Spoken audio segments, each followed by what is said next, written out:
nandito na kami sa Hong Kong International Airport. Oh, check na yan. Pre, punta tayo doon. Ha.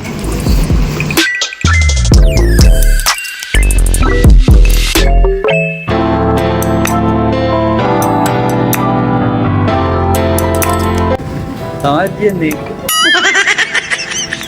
Oh.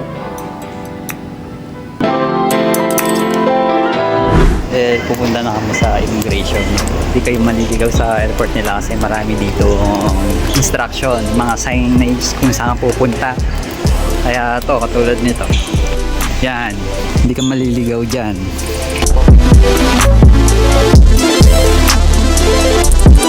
Oh, magte-trend pa kami papunta sa immigration.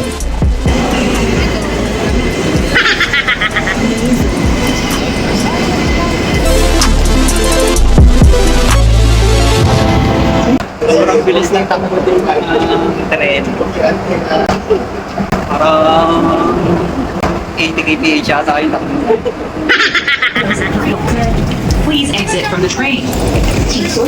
Mababa na kami ng train. Well, kahit naman kami ngayon.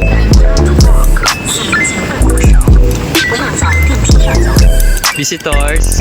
A few moments later. Yun guys, nakalampas na kami sa immigration. Well, bawal mag-video doon syempre.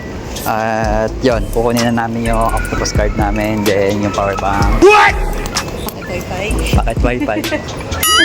Packet wifi pala, hindi power bank. Kasi may dala kaming power bank. Okay guys, ito lang yung pera namin dito. Yan, pagkakasyahin namin yan hanggang uwian.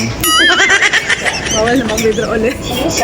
Yung guys, natapos na namin yung dapat namin kunin dito. Nakuha na namin yung octopus card namin. Tapos nakapag-withdraw na kami. Tapos nakapag-load na kami ng octopus card. Then nakuha na namin yung packet wifi. Kaya lalabas na kami sa airport. Papunta kami ng Tunchung.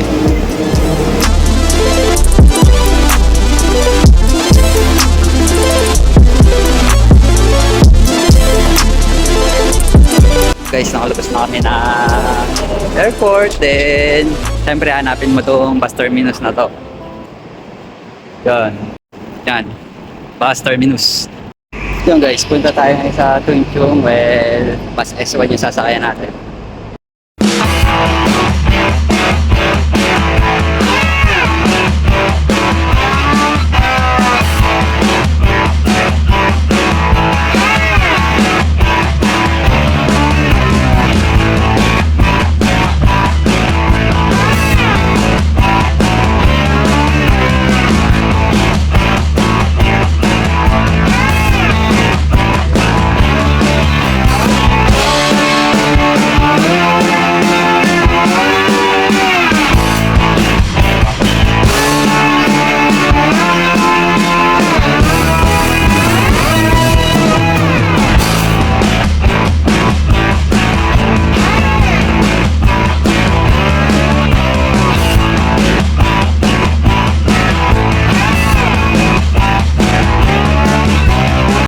Nandito na kami sa Tunchung.